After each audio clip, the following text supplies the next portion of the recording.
New at 5, coronavirus outbreaks hitting high school athletes in Charlotte. 20 students are now in quarantine because of at least one confirmed case at Ardrey-Kell High School. We're told it's impacting the school's cheerleading squad, and this week's game between Ardrey-Kell and Providence High will not be played. The football team at Independence High also has 7 players testing positive.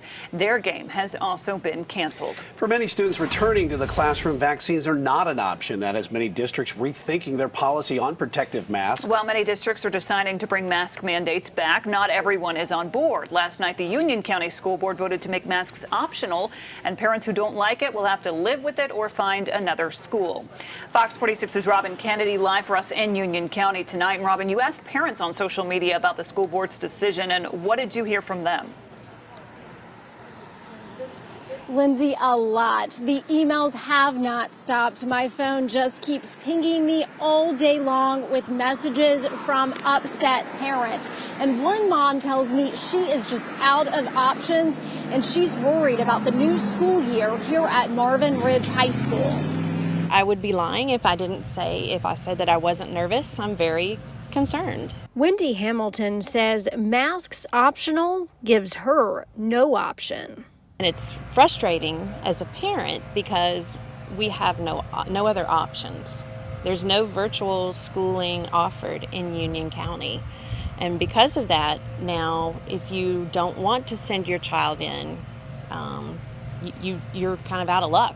She'll send her son to Marvin Ridge High School in a mask for the first day of school Monday. But students can be maskless. Union County is the largest school district in the state not requiring face coverings. And if you want to know just how fired up parents are, well, look at the flood of emails I got in my inbox. Dozens of parents responding to my Facebook post asking about the school board's decision. Many are upset the board is not requiring masks, but several are happy to have a choice. Obviously, COVID's a serious disease. I'm vaccinated myself.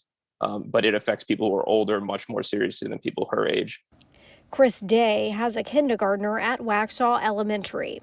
You're putting a piece of cloth that covers half of their communication and nonverbal communication with other people during a key formative stage of their life. There are kids who have been in school for 2 years now that have not seen the faces of the kids that they go to school with. And that, I believe, is unevaluated in terms of long-term mental health risks. Now, some parents do see masks as a way to keep kids in school and out of quarantine because state guidance says that if a student has been fully masking and they do come in contact with a person who tests positive for COVID, that they do not have to quarantine as long as they have been fully masked while they've been in contact with that person. I'm live in Union County. Robin Kennedy, Fox 46. Yeah, COVID continuing to create a lot of controversy for schools and parents as they head back. Thanks, Robin.